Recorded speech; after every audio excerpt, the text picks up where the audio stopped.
Chapter 8. True Records of an Elder Brother. Lingering cold, clear skies. I did some crop treading. I got the local women and children to help me. We did about 10 tan. Not bad work for a season when there isn't much farming to be done, but I wonder if there's anything else I could be doing. Plum blossoms, snowy skies. Looking after the sweet potatoes in the storehouse. The trick is that you have to be careful of the humidity or they'll rot. Seeking some way to process them besides drying them. Got a letter from Lahan. What could he want? Spring chill, rainy skies. Lahan visited. Claims there's a job only I can do. If I succeed at this, advancement to court service won't be just a dream. A man like me was made for more than farming villages. Early spring, cloudy skies. In preparation for leaving my house for a while, I'm leaving oversight of the fields in the hands of a farmer I can trust. Searching among the young folk of the farming village for a few people to come with me. Lahan tells me this worksite will demand people who are hale, hearty, and adaptable. Many families are loath to give up helping hands, though. I'll focus my search on people with few or no relatives. Lingering spring, clear skies. Lahan led me to a harbor. I'm to go by ship. The sweet potatoes and white potatoes with which I've been entrusted are packed in rice husks to keep them from rotting. Maybe Lahan plans to use them for trade. Wait. Hey. What's Uncle Lacan doing here? What? No one said anything about teaching farming in the western capital. Mid-spring. Clear skies. Ocean. Ocean. Ocean. The sight of my relentlessly vomiting uncle makes me glad that I cope well with moving vehicles. My uncle didn't remotely recognize me as his nephew.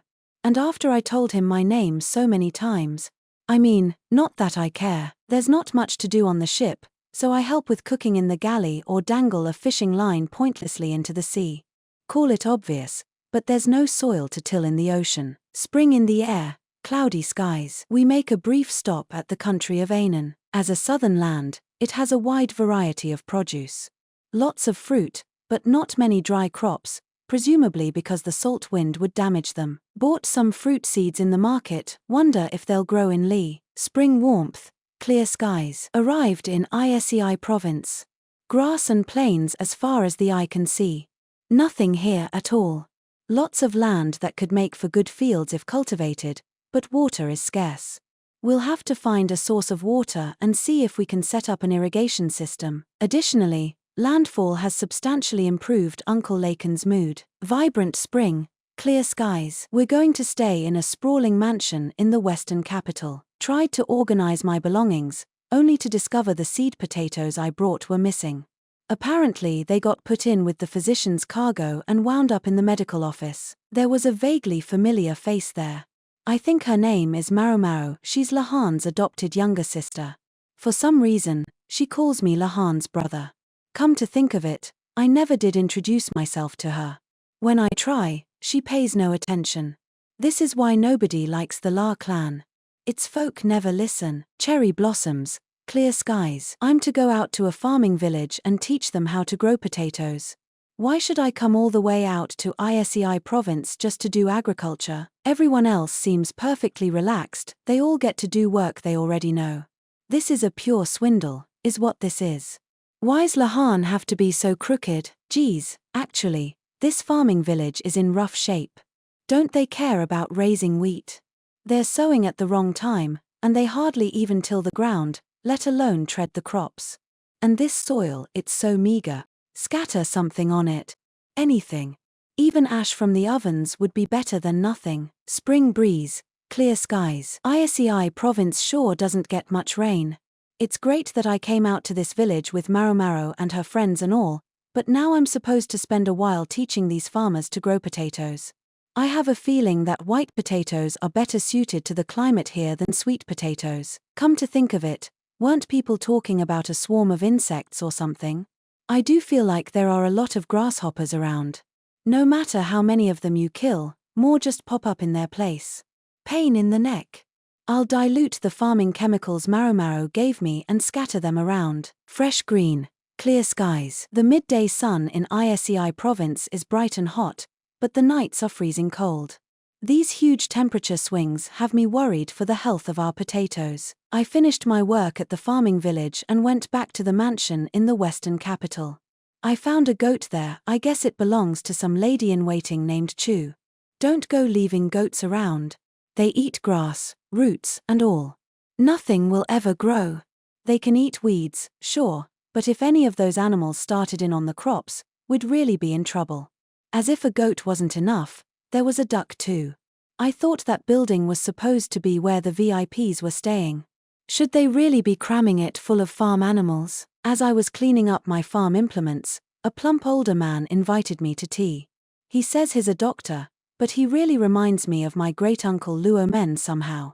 Although admittedly, he doesn't seem terribly concerned about his alleged vocation. Since he'd invited me, I figured a cup of tea couldn't hurt, but then who should show up but, well, I'd heard the rumors. Hair black as lacquered thread, skin like porcelain, nose set high, and 2 eyes as dark as twin obsidians. A man of unearthly beauty, like a celestial nymph. The only disappointment was the scar running along his right cheek, but then, without that, I don't know what I might have done. His beauty was enough to drive a person to madness. It was all I could do to swallow hard and answer his questions in the most stumbling fashion. Whatever he said to me hardly registered, which is why, to my chagrin, I answered in the affirmative.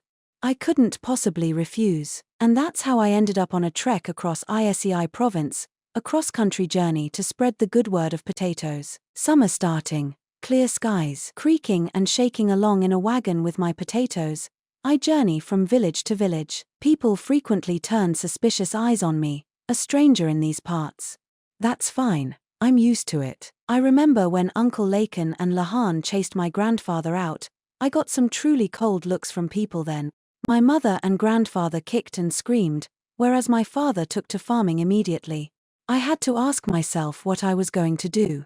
As a boy of 10, my only choice was to closely observe the adults around me and somehow find the right response to the environment in which I found myself. Truly, I did a fine job. Way to go, me. When I think about that, scurrying from village to village teaching farming methods actually seems rather simple. When this journey is over, I'm going to find me a wife, a lovely wife who's not scary and is eccentricity-free. Fragrant breeze, clear skies. I stay for only a short time in any given village. I must teach them what they need to know in the space of just a few days. I tried using some of my precious supply of paper to give written instructions, but it's proven difficult. Literacy is low in the villages, so no one can read what I write. I suppose I need to boil it down and teach them in the simplest possible terms, but without missing anything crucial. That's what I've been trying to do. Maybe I'm becoming a better teacher, because if nothing else, people have stopped looking at me like an intruder and started treating me like a welcome guest. One time one of the village girls brought me tea. She was cute, but I'm sure a girl like that already has a husband, or at least a man to whom she's pledged her future. I know these things. I can't go getting the wrong idea.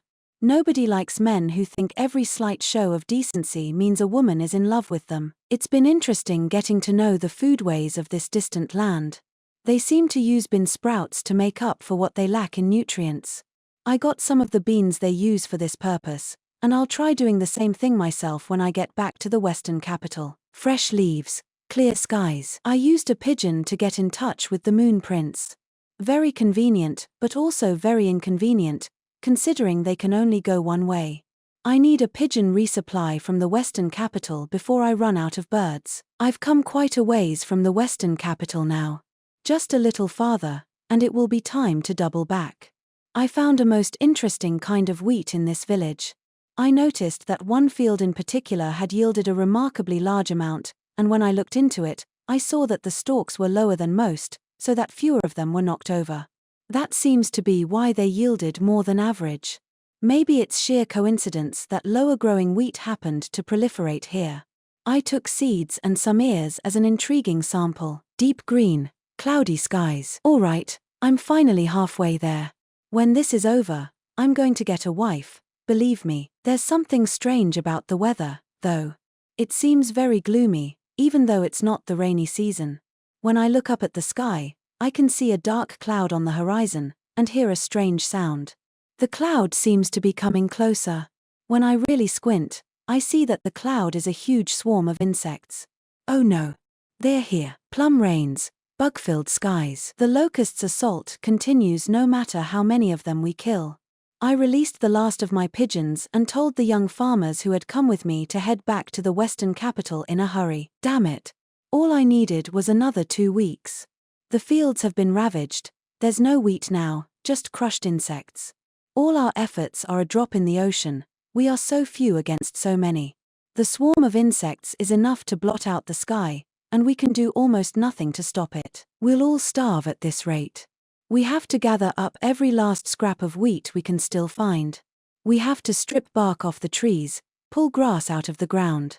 Something, anything. Plum rains, clear skies. I passed out the last of my white potatoes as provisions, and have chosen to dry my sweet potatoes. With nothing to eat, the thieving has begun. Adult, child, doesn't matter. I have nothing left to distribute as food. The most I could do was to share a dried potato with a child who looked on the brink of starvation. My small act of decency, some heat, clear skies. Yaraj, I'm gonna be killed by bandits. They stole all my cargo. High summer, clear skies. I can finally see the western capital. The closer I get, the more officials I find stationed at the nearby villages.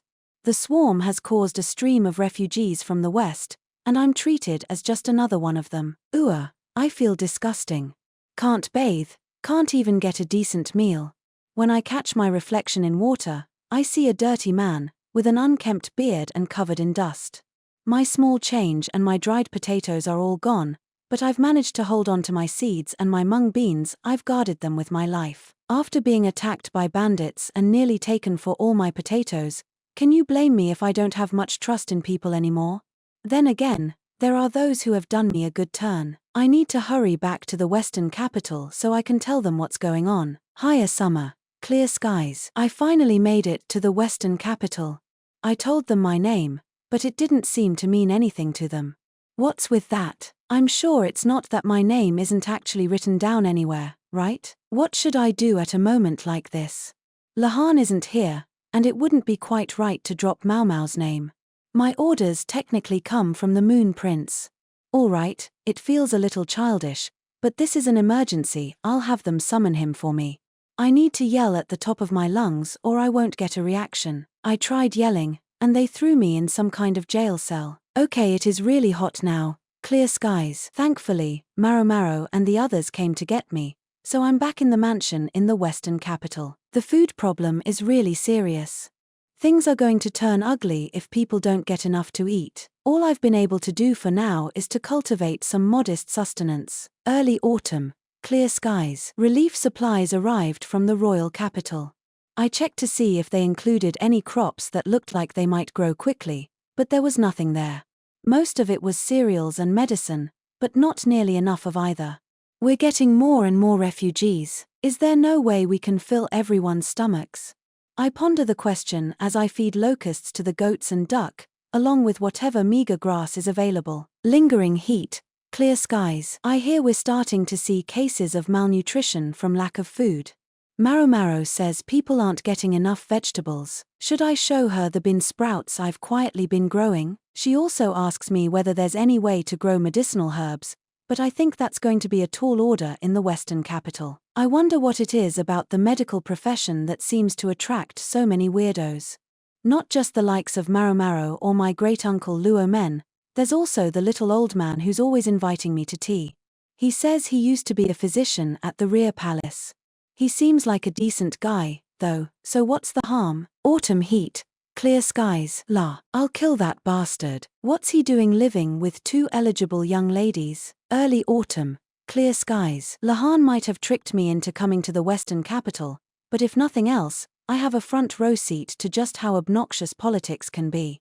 From what I can tell, the Moon Prince doesn't make a big deal of going about his work, but he really gets things done.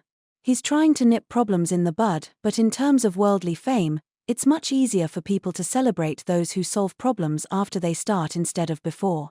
Some guys really know how to deal with things. Speaking of dealing with things, why am I in charge of these goats and this duck? Then again, if I don't protect them, Miss Chu is going to try to eat them. People are starving everywhere, fresh cool, clear skies. It really doesn't rain in the western capital. Trying to water things has been a huge headache. The rich folk around here have ponds as a sign of their ridiculous wealth, but they're probably made using underground water. At least that makes it easier to grow bean sprouts. We've started fields near the western capital, but irrigation is proving to be the biggest challenge. Bringing up water from underground isn't realistic. It would be great if we could get water from a river, but the scale of the project would be untenable. Maybe you just can't have farm fields if there isn't a body of water nearby. As one learns if one is going in and out of the estate, the mood in town is getting worse and worse. Stomachs are empty and tempers are high, while all-out struggles for food are hardly unusual. Some people are claiming the insects were some kind of curse from another country. It's just a natural disaster.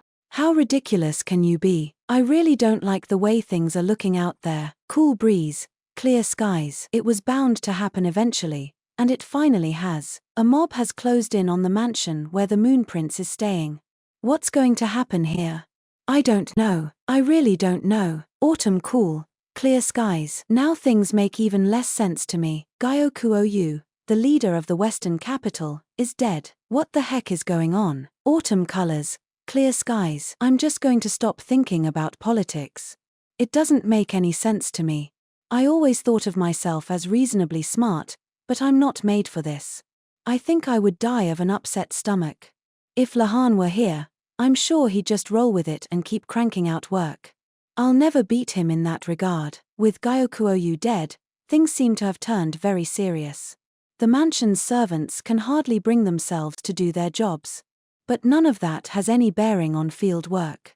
I've got to get out there again today and keep breaking ground. Autumn clear skies. The Moon Prince is relocating from the annex. It sounds like Maomao and the friendly old doctor are going with him, but I'd like to stay here for a while.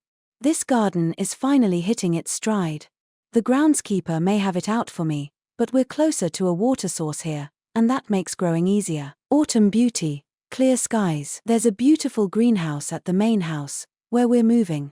I hear they used to grow cucumbers there, but they've already been cruelly uprooted. Maomao could barely contain herself as she planted seeds for medicinal herbs, but the glare that the greenhouse's minder was giving her, well, if looks could kill. I'm out of the loop on whatever happened, but even I could figure it out at a glance. Colorful leaves, clear skies. I've turned the annex's entire garden into fields. Next I'm starting on the ones at the main house.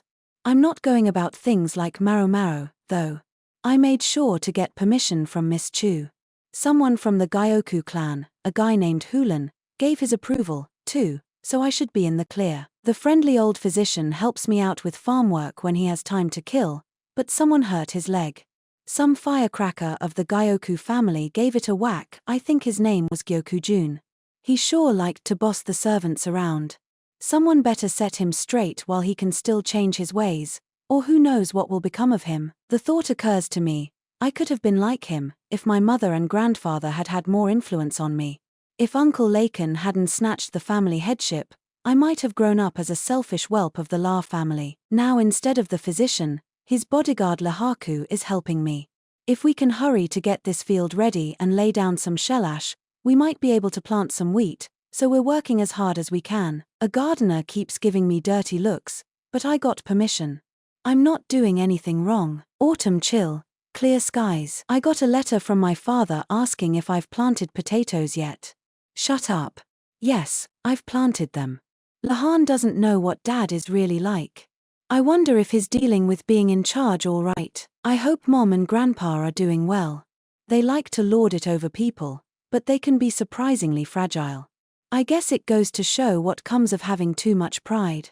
I wonder if Grandpa might have been a bit more upstanding if he hadn't been in the shade of a younger brother as thoroughly exceptional as my great-uncle Luomen. As I was writing my reply, I saw Gyokujun bullying his cousin, a younger girl named Xiaohong. I went over to them and he scurried off someplace. Me. If he can't stand his ground, he should have left her alone to begin with. Hey, goat. That's precious paper. Expensive stuff that the physician gave me. Don't eat it. Late autumn, clear skies. Today I was working on the fields at the main house. I tried planting different seed stock in each area, all kinds of wheat. I'm curious how different the yields will be between the short wheat and the regular stuff given the same environment. But it's going to take 6 months or so to find out. Wait, how long do I plan to be here? When do I get to go home? With Lahaku and Hulan helping me, work went quickly. Hulan doesn't behave like the pampered son of a good household. He's more like an apprentice, trying out all kinds of different jobs. Well, it's certainly helpful for me. Any big brother with a younger sibling like him would be very happy. I went to the medical office to grab a quick break, since I knew the friendly old physician would serve me tea. Recently, Uncle Laken has been at a lot of our little tea parties. I assume he's there to see Maomao, but she can sense his presence and makes herself scarce. The old doctor seems a lot like Luo Men somehow. He really seems to know how to handle my uncle.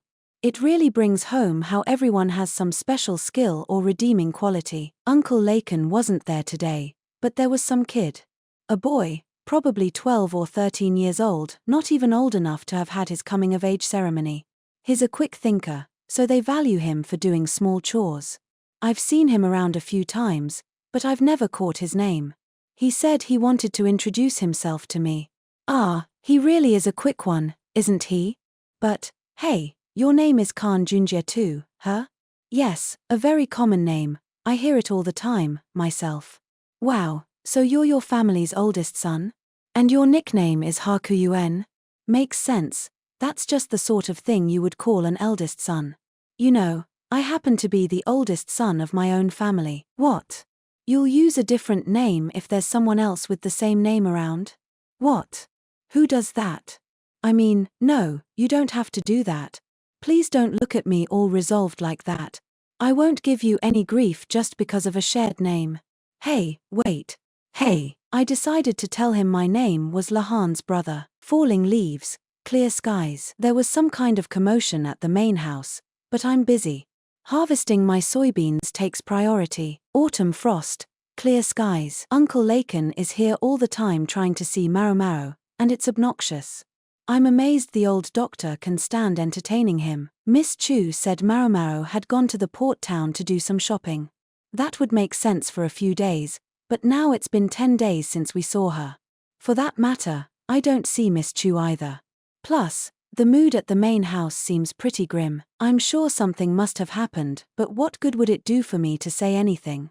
Maybe if I had the power or capacity, but I've never had much talent for those sorts of things, and sticking my nose in only seems likely to get me in trouble. I think I'd gain more from thinking about what to do with the soybeans I've harvested. Should I just eat them? Process them somehow? Grow them into bean sprouts? There are so many things I could do. Early winter, cloudy skies. Something's wrong with Uncle Laken. I mean, something's always been wrong with him, but he's been acting especially strange lately. I finally found the Moon Prince, but for some reason my uncle was there too, berating Hulan. Hey, uncle, why are you burning those papers? He's scary. In a totally different way from my dad or grandfather. Heck, Hulan, it's just as scary how your expression never changes. Wait, what? Why are you sitting down on the burning papers and bowing your head? Geez. Burns, you're gonna burn yourself. Water. We need some water over here. 12th month. Clear skies. I gather that the reason Uncle Laken was so angry at Hulan was because he did something to entrap Maomao. I can see why he would be upset. And to think, he's just an old guy who's normally no more than a bit of a nuisance as long as you don't antagonize him. Oh, and also, he's kind of a loser. And Hulan, something's up with him too. Whatever motivates his behavior, it's beyond what I can comprehend. I guess he decided his own older brother was in the way of making the Moon Prince the leader of the Western capital, so Hulan decided to eliminate him? I can't believe he plotted all that with that grin on his face. And here I thought he was just a nice guy helping with some chores. Well, I take it all back. I don't need a little brother like that. I'd even take Lahan over him. Chill cold, clear skies. Maomao and the others are finally back, but Miss Chu is in bad shape. What the hell happened? She can't even use her right arm anymore. It's a real tragedy. Year-end, clear skies. Miss Chu has set up camp in the medical office on the grounds that she's a convalescent.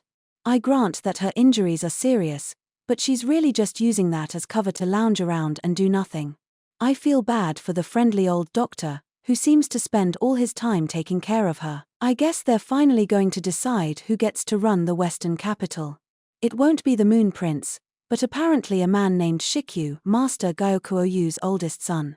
He's also, incidentally, Hulan's older brother and the father of that obnoxious brat Gyokujun. Are we really gonna be okay with this guy? New spring, clear skies. I saw Xiaohong today. I thought Gyokujun was bullying her again, but on closer inspection, I saw Xiaohong do something very unexpected. She slapped Gyokujun, taunted him, practically spat on him, and then went off somewhere. There was nothing the boy could do, he just burst into tears. That was when I realized his and Xiaohong's positions had been reversed completely. There was one other person besides me who saw the scene, Maomao. I just know she had something to do with this. Early spring, clear skies. I headed off to the farming villages with one thought in mind. This year, I'm going to get them to grow some decent wheat. I'll see to it that they tread the crop and till the soil. It's not going to be a repeat of last year. There won't be any lackadaisical growing practices on my watch. Things seem pretty busy at the main house too. Probably something to do with the new year. There's no end of work for politicians. But that's no concern of mine. I've got farming to do. Cold afoot, cloudy skies. When I got back to the mansion in the Western capital, there was nobody there. Just a second, what's going on here? Somebody? Anybody? Moon Prince? Maomao? Miss Chu? Friendly old doctor? Lahaku? Uncle Laken? What in the world is this? Don't leave me. The thick stack of papers turned out to be somebody's diary. One of the people from the central region must have forgotten it when he went back home. It was discovered at the inn town, at the inn where its author had supposedly waited for his ship. A great many names appeared in the diary, but of the name of its author there was no sign. Nobody knew whom to return it to. However, from the extensive notes on farming methods and cultivation, the writer was obviously a professional farmer. Further, if the contents of the book were to be believed, this person was also quite important within the court hierarchy, important enough that he could directly summon a member of the royal family. However, when the owner of the inn sent the diary to the capital, he was informed that there were no farming specialists among the ranks of the most important bureaucrats. There had been such a person at one point, but he had long ago returned to the royal capital, and there was no way he would have forgotten his diary at the inn town. At a loss for what else to do, the innkeeper left the book with the gardeners, men who trod the wheat of their gardens with dead looks in their eyes. Strangely, the gardens of the Western leader, once regarded as the finest in Isii province, had been turned into wheat fields for some reason. Later, the diary would be edited into a manual of farming techniques, but its author remained unknown. The gardeners passed the book among themselves and laughed, their small measure of revenge against the interlopers from the central region at whose hands their gardens had suffered so much. But eventually the eye of some scholar lighted upon the diary, and this is the result.